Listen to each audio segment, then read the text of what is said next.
नमस्कार प्रिय मित्रों, मैं ज्योतिषकार कमल आप सबका हार्दिक अभिनंदन करता हूं आपके अपने इस प्यारे यूट्यूब चैनल अलौकिक साधनाएं में या एस्ट्रो कमल में। दोस्तों, आज मैं आपको एक ऐसी साधना देने जा रहा हूं, एक ऐसी साधना से रूबरू करवा रहा हूं जो बहुत शक्तिशाली है और ये सहोदरी यक्षिणी की साधना है। सहोदरी यक्षिणी क्या मतलब? सहोदरी यक्षिणी ये है कि ये यक्षिणी आपके सामने जब आएगी तो आपकी बहन के रूप में आएगी।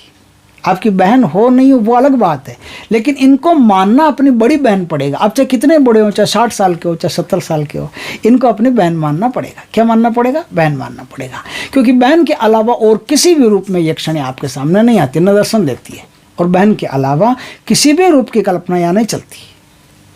इनका रूप सौंदर्य इतना अद्भुत है कि उसको देख करके यदि कोई आदमी गलत विचार कर लेता है, गलत कल्पना कर लेता है, तो समझो गया काम से, उसका बेड़ा गर्क हो गया।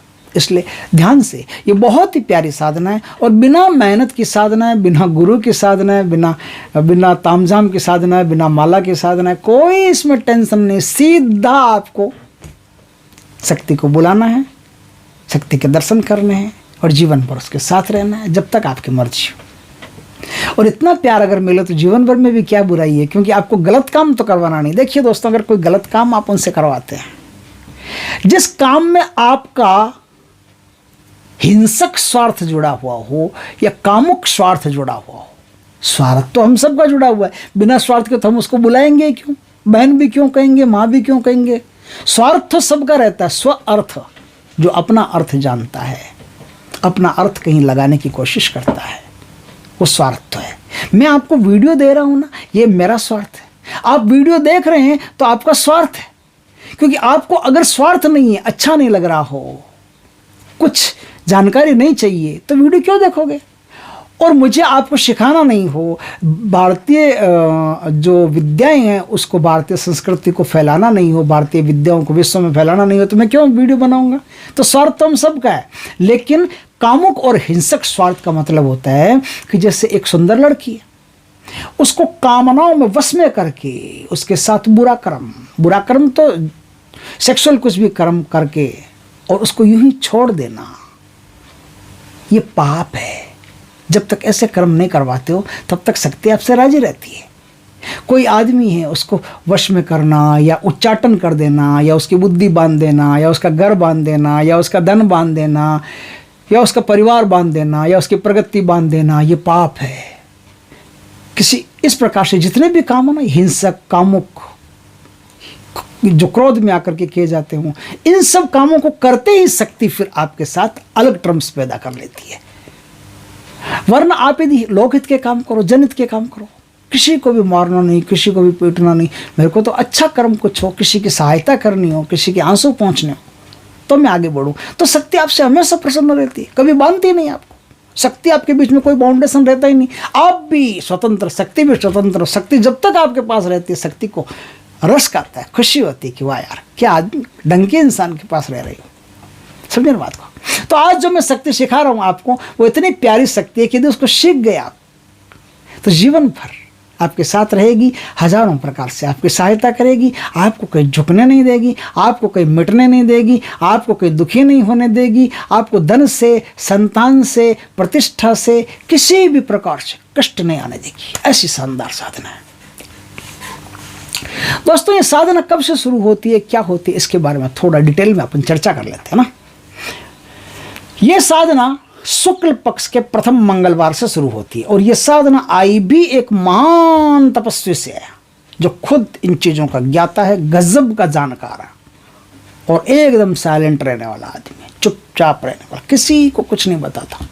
इतनी सिद्धियों को करने के बाद भी वो आदमी एकदम साइलेंट है। उसने मुझे साफ इंस्ट्रक्शन दिया है कि मेरा नाम कहीं गलती से भी आपने ले लिया तो सोच लेना। मैंने कहा नहीं लूँगा प्रभु, आपका नाम कहीं नहीं लूँगा, एकदम सीधा सीधा बताऊँ। तो उन्होंने कहा कि जन कल्याण के लिए मैं चीज़ दे रहा हूँ बस, और मुझे अपने नाम से, प्रतिष्ठा से कोई मतलब नहीं, कोई गवेषणा मुझ में नहीं, न लोकेषणा, न वित्तेषणा, न पुत्रेषणा, कुछ नहीं, वो सब से हट गए। तो उन्होंने ये साधना जन कल्याण के लिए दी है। अब आप जन कल्याण कैसे करेंगे? तो मंगलवार, जो शुक्ल पक्ष का मंगलवार आता है, उससे ये साधना शुरू होती है। शुक्ल पक्ष के मंगलवार के दिन आपको क्या करना है? खाना खाना है। खाना तो आप रोज ही खाते हो, कुछ लोगों को समस्या हो सकती है जो मंगलवार का व्रत करते हैं, बाकी जो व्रत नहीं करते हैं मंगलवार का, उनके लिए साधना उत्तम है। इसे स्त्री पुरुष हिंदू मुसलमान सब सिमिलर रूप से कर सकते हैं, और जो जितना सदुपयोग करेगा शक्ति की कृपा उस पर उतनी देर तक बनी रहेगी। आपको क्या करना है, 10 से 11 के बीच में रात को एक रोटी खानी है। अब कुछ लोग कहेंगे कि हम तो भोजन जल्दी कर लेते हैं, कुछ लोग कहेंगे हम तो भोजन ही इस टाइम करते हैं, तो एक रोटी क्या खानी है, फिर तो पूरा जम के खाना है। नहीं, आप भोजन किसी भी समय करते हो, उससे मुझे कोई मतलब नहीं। 9 से 10 के बीच में एक रोटी की जगह आपके पेट में रहनी चाहिए, वो एक रोटी आपको खानी है, सिर्फ एक रोटी ही खानी है। अब उस रोटी का करना क्या, घी से चुपड़ी हुई बढ़िया रोटी अपने धर्मपत्नी जी से बनवा लेना या खुद बना लेना। खुद बनाओ तो सबसे बढ़िया है, खुद बना करके उस एक रोटी को थाली में रख के पतला सा फलका बना लेना, ज़्यादा का क्या करना है। हाँ, उस एक रोटी को थाली में रख करके आपको आधी रोटी उसमें से खानी है। आधी रोटी उसमें से खाली, मुंह किधर भी हो कोई दिक्कत नहीं है, पश्चिम की तरफ आपका मुंह होना चाहिए। पश्चिम की तरफ अपना मुख रखें, आधी रोटी खाएं, आधी रोटी खा ली। अब उस थाली को उठा करके जिस तरफ आपका मुंह पहले था आधी रोटी खाने के समय, उसकी विपरीत दिशा में यानी पूर्व दिशा में कर लें। पूर्व दिशा में वो थाली रख लें, थाली रख करके अब वो आधी रोटी, उस आधी रोटी के 3 टुकड़े कर लें। देखिए दोस्तों, ध्यान से सुनिए, मैं कहीं भूल नहीं जाऊँ, कहीं कोई गलती नहीं कर दूँ, ध्यान से कोशिश करता हूँ बताने की, आप भी ध्यान से सुनिएगा। आपने पश्चिम दिशा की तरफ मुख रख करके थाली में रोटी रख करके उसमें से आधी रोटी फाड़ी, आधी रोटी खा ली। आधी रोटी खाने के बाद में उन्हीं जूठे मुंह से, जूठे हाथों से आपने वो थाली उठाई। थाली उठा करके अब उसके विपरीत दिशा में अपने को मोड़ लिया। बैठे बैठे मुड़ जाना, कोई दिक्कत नहीं, बैठे बैठे मुड़ जाना। तो अपने विपरीत दिशा में आपने खुद को मोड़ लिया। अब पूर्व दिशा की तरफ आपका मुँह है, पूर्व दिशा की तरफ मुँह है। अब आपको क्या करना, उस रोटी के 3 टुकड़े करने हैं। रोटी के 3 टुकड़े कर लिए। 3 टुकड़े करके अब वो 3 टुकड़े थाली सहित आपको लेकर के जाने छत के ऊपर।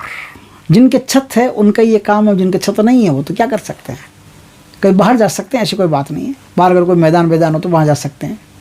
तो वहाँ जा करके आपको एक मंत्र को एक रोटी पर 3 बार पढ़ना है।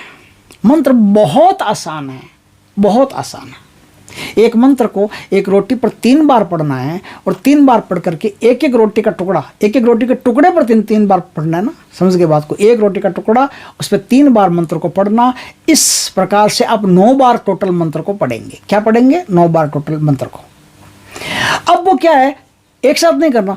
एक रोटी पर 3 बार, एक रोटी के टुकड़े पर 3 बार मंत्र पढ़ा। अब उसको आकाश में ऐसे हल्के से उछाल दीजिए ताकि वो गिरे तो आपकी छत पर ही, छत को छोड़ के कहीं नहीं जाए, गिरे छत पर ही। लेकिन आपके हाथ से ऐसे आप उछाल दीजिए हल्का सा, ऐसे ज़्यादा जोर से उछाल दीजिए छत के पार निकल जाएगा, लेकिन ज़्यादा जोर से नहीं उछालना, धीरे से आपको उछालना है। ठीक है, उधर किधर ही मुँह, दक्षिण उत्तर पूर्व पश्चिम किधर ही मुँह, कोई दिक्कत नहीं है आपकी। फिर आप पूछोगे मुँह किधर, कपड़े कौन से, इसमें कपड़े का कोई रोल नहीं है, मुँह का कोई रोल नहीं है। मुँह का रोल बस सिर्फ साधना करते समय ही है, उसके बाद में कोई रोल नहीं है। ठीक है, अब क्या है श्रीमान, 3 टुकड़े आपने फेंक दिए, 3 टुकड़े फेंक दिए। चुपचाप बिना मुड़े आइए, आकर के अपने स्थान पर सो जाइए। जहां आप सोएंगे वहां आपको जमीन पे बिस्तर लगा करके सोना पड़ेगा। पूर्व दिशा की तरफ सर रखना पड़ेगा, पूर्व दिशा की तरफ सर रखें, जमीन की तरफ, और जमीन पर बिस्तर करके सोएं। आप खाट पे, पलंग पे, किसी पे नहीं सो सकते हैं, ध्यान रखना। पाटे पे आपको सिर्फ जमीन पर ही सोना है, बिस्तर लगा करके। अब आपने ये काम पूर्ण कर लिया। इस काम को इसी प्रकार, इसी समय आप नियत समय पर नित्य करते जाइए। आपको 3-4 दिन लगेंगे करने का, छोटा सा तो काम है, 3-4 दिन लगेंगे। 3-4 दिन में क्या होगा, 3-4 दिन में आपके सपनों में एक यक्षिणी कांटेक्ट करने की कोशिश करेगी। अगर आपकी ऊर्जा बढ़िया रही, आपका ध्यान सदा हुआ रहा, आपकी चेतना गहरी रही, तो आपको 3 दिन के भीतर दर्शन दे देगी। 3 दिन के भीतर सब काम हो जाएगा। नहीं हुआ, जैसे कुछ लोग ऐसे होते हैं ना जिनका मन बहुत ज़्यादा भटकता है, तो उनकी चेतना ठिकाने नहीं होती, स्थिर नहीं होती, अस्थिर चैतन्य कहा जाता है। ऐसे अस्थिर चैतन्य के लोगों को थोड़ा टाइम लगता है। जिनके चैतन्य स्थिर है, जिनकी चेतना स्थिर है, उनको कोई समय नहीं लगता। 3 दिन तो उनके लिए बहुत बता रहा हूँ, तो आपको यदि आपका चेतना ठिकाने है तो 3 दिन के भीतर, नहीं तो आपको 2-4 दिन ज़्यादा लग सकते हैं। शक्ति आपसे कांटेक्ट कर लेगी, सपनों के माध्यम से शक्ति आपसे कांटेक्ट कर लेगी।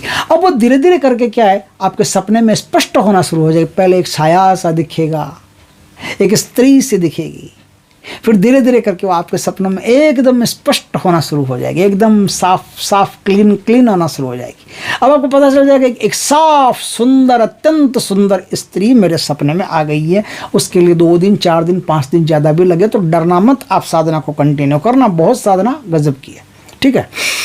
अब क्या है, जैसे वो चेहरा, वो फेस एकदम क्लीन हो जाएगा, साफ स्पष्ट हो जाएगा, तो वो आपसे बात करेगी, आपसे बात करेगी कि क्यों बुलाया मुझे।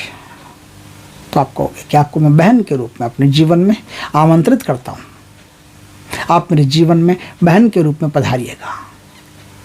तो बहन के रूप में आप मेरे जीवन में पधारिएगा, ऐसा आप बोलेंगे, सपने में बोलेंगे। पहले इसको अवचेतन मन में ये बात डाल देना कि वो आएगी तो ये बोलूँगा, आएगी तो ये बोलूँगा, आएगी तो ये बोलूँगा, आएगी तो ये बोलूँगा। तो सपने में आप वही बोलेंगे जो आपने अवचेतन मन में डाला है। तो सपने में आप उसको बोलेंगे कि आपको मैं बड़ी बहन के रूप में देखता हूँ, मैं बड़ी बहन के रूप में आपको अपने जीवन में आमंत्रित करता हूँ, आप पधारिए, आपका हार्दिक अभिनंदन है, आप मेरी बड़ी बहन हैं। ऐसा बोल दिया आपने, बोल दिया। तो अब देखिए, अब वो साया आपको स्पष्ट स्त्री के रूप में आपको दिखाई देगा। जब वह स्पष्ट स्त्री के रूप में दिखाई दे तब उनके पैर छूना, पैरों में प्रणाम करना, पैरों में सर रखना मत भूलिए, क्योंकि अभी आपकी बड़ी बहन है और बड़ी बहन की इज्जत करना छोटे भाई का धर्म होता है। आप जितना उनका इज्जत करोगे, जितना सम्मान करोगे, जितना उनसे प्यार करोगे, उतना ही वो आपको डेवलप करती चली जाएगी। इतना डेवलप कर देगी, इतना डेवलप कर देगी कि आप डेवलप होते होते होते होते होते होते एकदम विरक्त हो जाओगे। इतना डेवलप कर लेगी। जग संसार की जितनी सेवा आप कर सको करना, क्योंकि जो देवी देती है आपको, शक्ति देती है आपको, उसका यदि आप जितना सदुपयोग करते हैं उससे वो उतना ही प्रसन्न रहती है। तो इस प्रकार की बहुत प्यारी साधना है। इसमें एक छोटा सा मंत्र है, 3 बार आपको कहना है मुर मुर मुर, मुर मुर मुर, मुर मुर मुर, बस 3 बार कहना है। मंत्र फिर भी गुरु से दीक्षित होकर के लीजिएगा, क्योंकि बिना दीक्षा के मंत्र नुकसान कर सकते हैं, आपकी हानि हो सकती है, शक्ति दर्शन देने से मना कर सकती है। गुरु का जब तक आपके पास बल नहीं होगा तब तक साधक को शक्तियाँ दर्शन नहीं देती है। ये आप सोच विचार करके फिर इस साधना को करें। मेरा काम था बताने का, आगे सोचना विचारना आपका काम है। न कोई माला है, न कोई किसी चीज़ की आवश्यकता पड़ेगी। गुरु आप चाहो तो बना लेना, नहीं तो मैंने तो बता दिया अपनी तरफ से, बिना गुरु के भी कर सकते हो, ऐसी कोई दिक्कत नहीं है, ठीक है। लेकिन अगर नहीं आए तो फिर आपको गुरु की आवश्यकता पड़ेगी, फिर आप गुरु से दीक्षित होकर के फिर इस साधना को कीजिएगा। बहुत बढ़िया साधना है दोस्तों। वीडियो अच्छा लगे तो लाइक करना, कमेंट करना, शेयर करना। पहली बार हमारे चैनल पर आए, चैनल को सब्सक्राइब करना, पास में जो बेल आइकन का बटन दबा देना, ताकि हमारी ज्ञानवर्धक जानकारीपूर्ण वीडियो सबसे पहले आपके पास आ सके। जय श्री कृष्ण दोस्तों।